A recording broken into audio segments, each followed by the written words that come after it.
So Daniel filed a probation violation petition, Ms. Mullins, alleging that you violated your probation. So let's go to that. Thank you. Yeah. The petition alleges that you have failed to report to your probation officer as required, failed to pay fines and costs, failed to abstain from the use of alcohol or drugs, and failed to test on demand, failed to participate in a treatment program as directed by the probation department, and fail in no assaultive or threatening behavior. He filed that in January. A PV arraignment was set for February 11th. I couldn't figure out what happened to that one. It was reset for arraignment today. Miss Mullins had work that she said she could not miss, so we obliged her and had it rescheduled, Your Honor. I couldn't figure it out. That's one of the reasons I was trying to get in the file to figure out how this went as it did. Anyway, he's recommending that we revoke your probation. He is tempted to simply order 90 days of jail, but he felt the original sentence deferred 10 days. So he's recommending that I give you 10 days in jail. This is an allegation that you violated your probation. You do have a right to have a hearing. At that hearing, they would have to establish beyond a preponderance that you violated your probation. You would have the right to have an attorney there to represent you. Original attorney, Lori Hines, has retired since this matter began, but we could appoint an attorney for you, and there's a high likelihood of jail. I have, in addition, your mother has requested a personal protection order to prohibit you from having contact with her.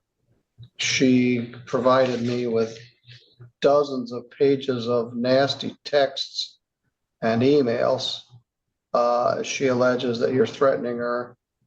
And it all has to do with the fact that she has custody of your child.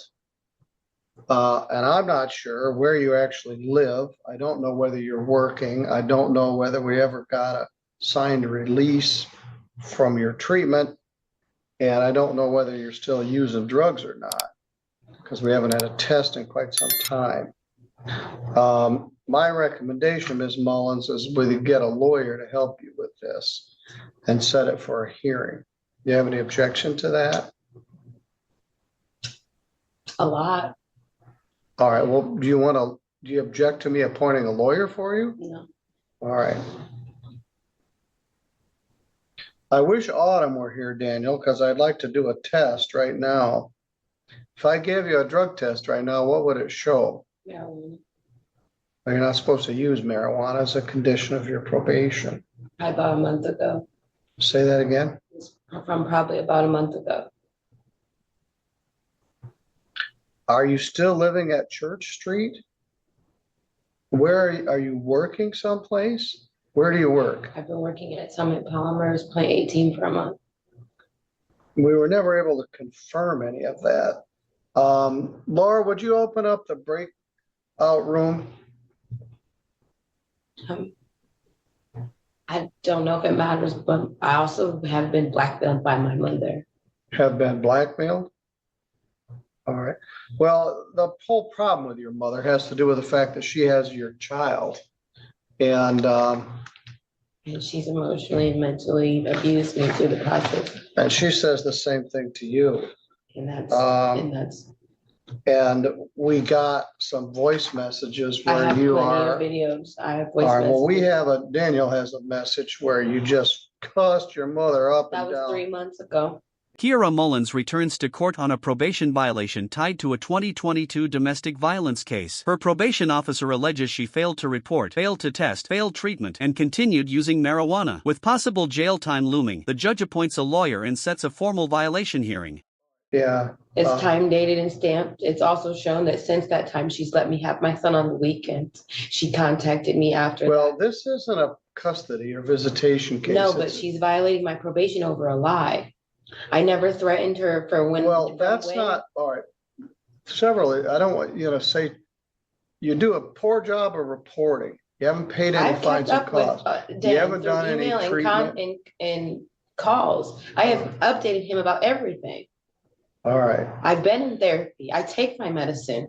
all right. Well, we need to verify all this. I brought verifications. Nobody's called me Well, and asked me for I'm my gonna side put of the you in a story. breakout room here in a minute where you can talk to your probation officer and update some of this stuff. Well, we had a very lengthy conversation yesterday, and she's going to make sure she signs, because the problem is I can't confirm because she hasn't signed a release of information. So she said that her next appointment, she will make sure that she gets her release of information, but I've been kind of chasing that for a Well, while. that's a concern I've had right from the start. So maybe she is doing more of this. Well, and like They I did told her, transfer me to DBT therapy, so I have a whole new therapist that I had to be referred Who to. transferred you, Kalamazoo County or St. Joe County? Integrated Services, the ISK, because my therapy got more intense as my mom has harassed me through the process. How old is your child? He's 4 years old. And he's being used as a weapon against me because she says I'm mentally ill, but I journal and document my side of everything. And she is using reactive abuse to only document my reactions to the things that she does to me. All right, well, I don't want you to get into that too much without having a lawyer here to But represent with you. my probation, I have been carless and homeless. I was going through a lot. Well, and who I lives told at Dan Church, that. who lives at Church Street? The only friend I have, that's the only person I have that helps me. Will you get the Kleenexes for her? All right, so that's someone that is right behind her on the chair. Sorry. So that was one concern, where you actually were. Where do you spend most of your time? Now there, I was living in my car for 3 months. Who is that person at Church Street? She's the same woman that took me in when my parents kicked me out when I was 17. And she's willing to come to court to testify against everything that has happened too, because it's been a lot. All right, we're gonna set a PV hearing. I haven't decided what to do about this personal protection order. It's not right. So I haven't authorized it. It's a custody matter as much as She's it trying is. to make it about her when it's about my son, and she was just letting him come here every weekend. Well, who gave your mother custody of your I son? don't know. We had a Well, was verbal it voluntary agreement, and I never signed anything because I was living Or at is the there, is shelter. there a court order somewhere that I gives her? don't know. Every time I've called up here, I've been mistreated. I've recorded those calls. She tells me, police told me if I pick up my son, it's kidnapping. Well, But I have no I mean, you proof that my should know. rights Now, have here been is- signed off. I never went to court for a custody. I never did any of that. So I don't see how it's ever been legal. well, there's a temporary letter of guardianship. But the hearing takes an unexpected turn when Mullins learns her mother was granted permanent guardianship of her 4-year-old son. Confused and emotional, she insists she never received notice. The judge advises her to immediately review the family court file before addressing the custody battle. You've been appointed by the court, Kevin Kane, July 17th of 2025. So there is a temporary guardianship. And I'm supposed to have to petition to be reevaluated. I don't know what the status of your probate court is, but there is a guardianship ordered by Judge Kane. Do you have a lawyer in that case? I can't afford a lawyer for that. No, generally they would appoint a lawyer for I you. haven't been able to get through to any of that process. Every time Daniel, I do you call. know the answer to that stuff? Other than that, if there's been a temporary custody order, no, Your Honor, I do not. Working on it, somebody should put it down now at once. I don't think we're gonna need it. Daniel talked to her at length yesterday. All right, thank you.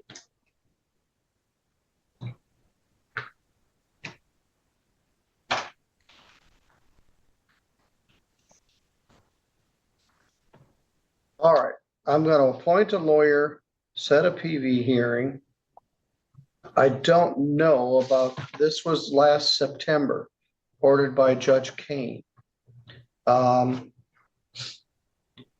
the PPO is probably not appropriate. It's a temporary custody matter in the family court. And she did blackmail me with nude photos of myself. That's why I called the police this weekend. Well, I wasn't clear about that. She No, I'm said, just saying, she filed the PPO after that happened. all right, well, that was, according to this, that was on your son's phone or something. I wasn't clear. No, sir, All right, well, no. don't tell me any more about it. All right, so we've got a cell number also that ends in 8285. That's still accurate? Now, is there a court order that I'm not allowed to communicate with my son though? No, there's not. So She is she asked, allowed to block me and not let him see me and restrict my access? Because I haven't been able to get a clear answer on that, but the police who tell have me, you been asking the question of? the police, because she's called them on me every time I go there to try to Well, pick them you up. need to contact the family court in Three Rivers. And they told me that they didn't have a case for it. They have a case. It's got a file number. I'll give you a, wait a minute, let me see.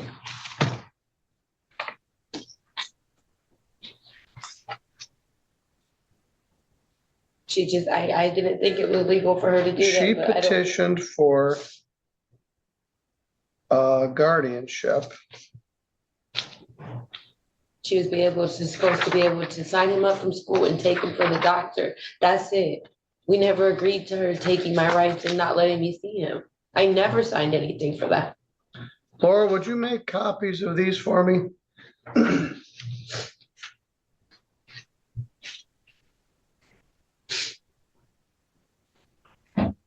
Looks like I got 2 copies. Nope.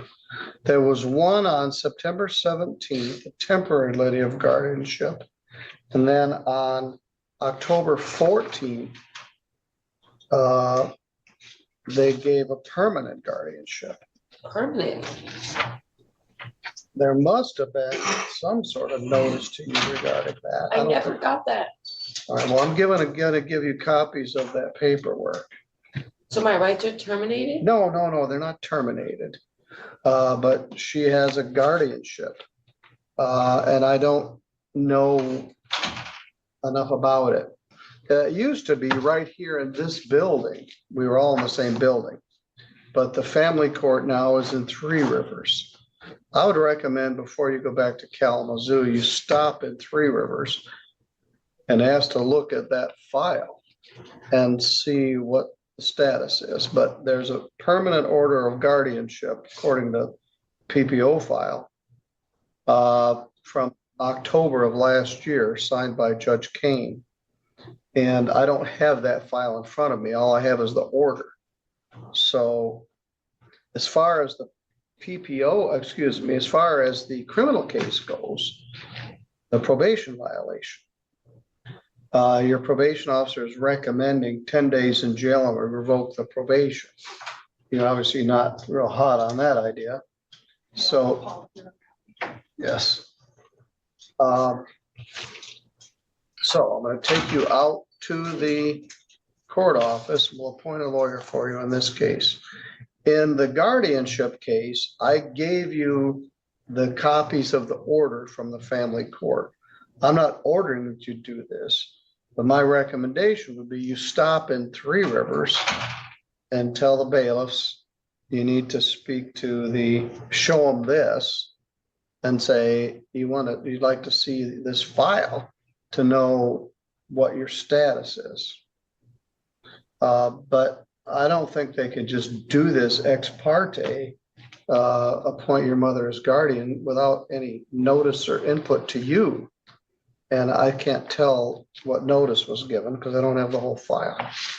So regarding the PPO, regarding the probation violation, I show you pled not guilty. I'm going to set a probation violation hearing where the violations have to be proven. And I'm going to appoint a lawyer for you. So you go out to the counter with the court officer and I'll see you at the date that they give you. Thank you.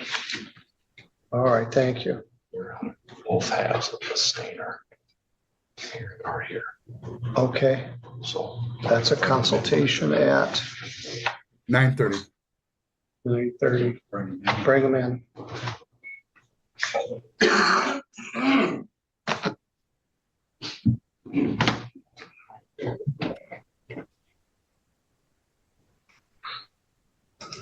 All right, next we have a consultation with Mr. Frazine. Because of our flood, our probation department's a little disjointed right now. Priscilla's in the jury room. Evelyn's in the court office. Matt and Daniel are remote. And we're doing the best we can, although supposedly, Daniel, your opulent new office is almost ready. Should be all gold plated and shiny by now. Yeah, they took the hot tub out of the budget, but the rest of it.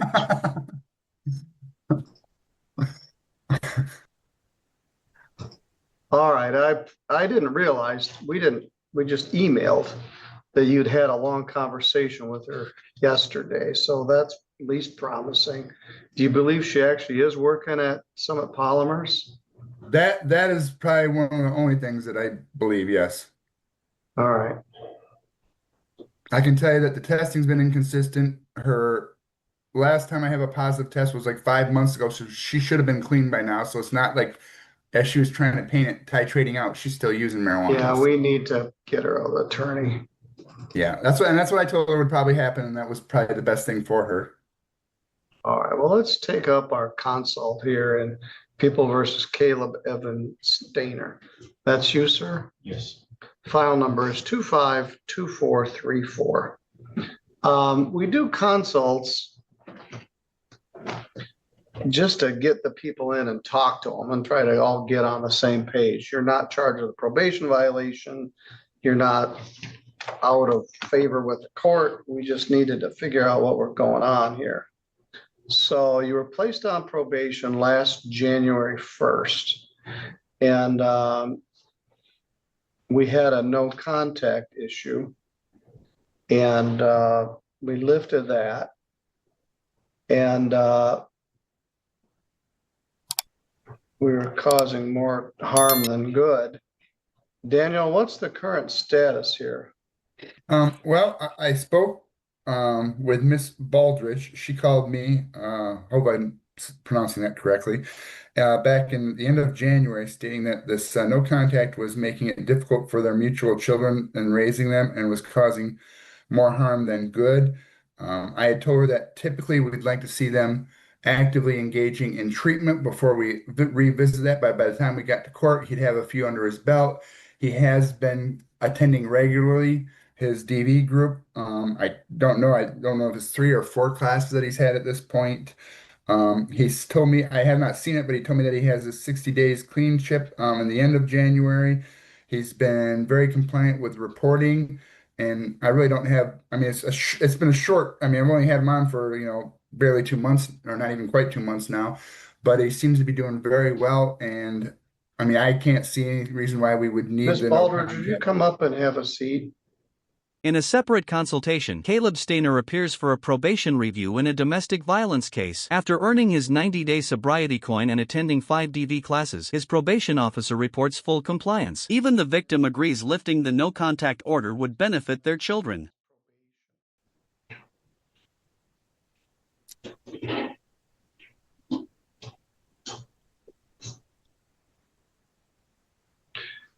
Caleb pled to an illegal entry and a domestic violence, was placed on domestic violence probation. Very often, I'll lift the no contact provision right at the time of the sentencing because the defendant is then on probation and we've got some supervision. But in this one, I left it in place to see how things developed. I'm very pleased to see that you're plugged into AA. You got your 60-day coin. You must be at about your 90-day coin today. Yes. All right. Well, good for you. Over the years, people have given me some of their coins.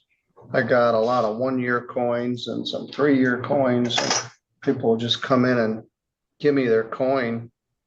They're little treasures that I have. I spend a lot of time in my vehicle, so mine hanging there, so I see them often, kind of a token. Yeah, good. All right, so you're involved in AA. You're doing your domestic violence classes. How many have you done? 5. I'm on lesson 6.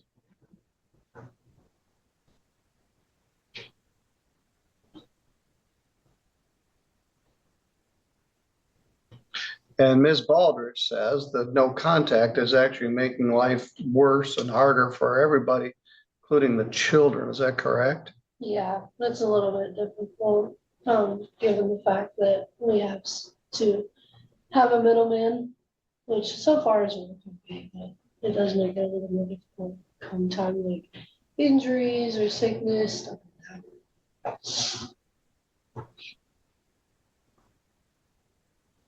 So you're asking me to lift the no contact provision so you and Caleb can talk about custody, visitation, exchanging the kids and that sort of thing? Yes. Do you envision moving back in together or just being able to have contact? I don't see us moving back in together. I'm comfortable at my grandma's house right now, just trying to kind of go my own way, figure that out for myself. But I do think it would be a little bit more beneficial to be able to let him know if something happens right away instead of having to go through somewhere else. And Daniel, otherwise this probation has gone well. Yes, Your Honor. We got this, the incident was November 26th, and we entered the plea in December, and he was sentenced in January for court time. That's pretty quickly. Defendant accepted responsibility. So we've intervened, we've got a probation in place, he's got treatment in place, he's attending his AA, and she wants the bond conditions lifted. So I'm going to amend the probation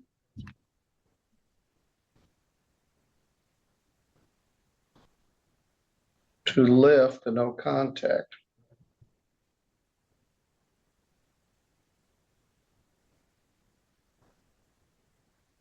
I'll also make a change in the lien, law enforcement information network, to show that you're allowed to have contact with each other.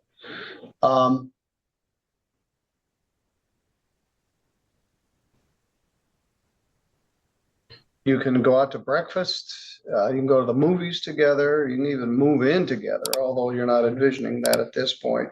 But you certainly can talk to each other about the children, about exchanging custody, going to school events, changing doctor appointments, that sort of thing.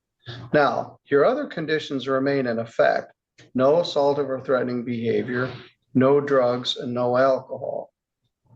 And according to Daniel, we're about 60 days into this. You started your AA even before I did the sentence, and you're plugged into the DV class. So this case has a pretty good prognosis. And you seem better today. You look better. 90 days of sobriety, I think, has done you some good. Thank you. Are you working? Oh, yeah, I'm still at Bill's Steakhouse. And, Okay. thinking about going to Kicking Country. I'm supposed to go for an interview tomorrow. Well, I mentioned I haven't been to Bill's Steakhouse in a long time, but the last time I was there, they were lined up out the door waiting to get in. Oh, yeah, that's not irregular. I think over Valentine's Day, we did 580 plus tables over the 3-day weekend. Wow. Well, if you build it, they will come. If you want a whole bunch of steak for the money, Bill's Steakhouse in Bronson. It's one of Mr. Rognus's favorite places. All right, Daniel, do you need to talk to Mr. Stainer? Nope. We're All good. right. We'll make the changes to your probation order. We'll make the changes to the lien. No contact is lifted. I have a question for my PO. Yes. Do I still need to call you and report this week? Because I know it's this week after report. Do you still want me to do that, or? Yes, you can call me and report me. I can't open up the computer while I'm on the Zoom, so I can't see that. Yeah, if you're here to report me, just give me a call. Make sure you call me by tomorrow because I'm on vacation starting Friday. Well, I could just put him in the breakout room right now and you guys. That'd could be have a- perfect. We'll take care of that. Laura, I guess I will ask you to open the breakout room. And, I'll let Caleb talk to Daniel. They can have a little face-to-face. And, then you won't have to report. Cool, thank you. All right. All right. Thanks for being here. You can wait for him or you can go on about your business, but I'm gonna would you take him into the conference room and I'll hook him up so he can talk to Daniel. Thank you, Your Honor. Thank All you, right, Your you Honor. keep doing what you're doing. Seeing steady progress, the judge amends probation and lifts the no contact restriction. With AA meetings, treatment, and employment in place, the court expresses optimism. The message is clear: accountability plus effort can change the direction of a case. Sir. Stay with your treatment, keep working, finish your classes, and everybody, including your whole family, is gonna be better for this. So you're good to go. Thank you. Your Honor, Thank you. Yes? will you have, when I'm done with him, it won't take very long. Do you have I'd like to kind of talk to you about the previous case and some issues, if that's okay. Can I Ms. call you? Mullins? Yes. Yeah. Yep. Okay, I'll call you afterwards. Thank you, Your Honor. All right.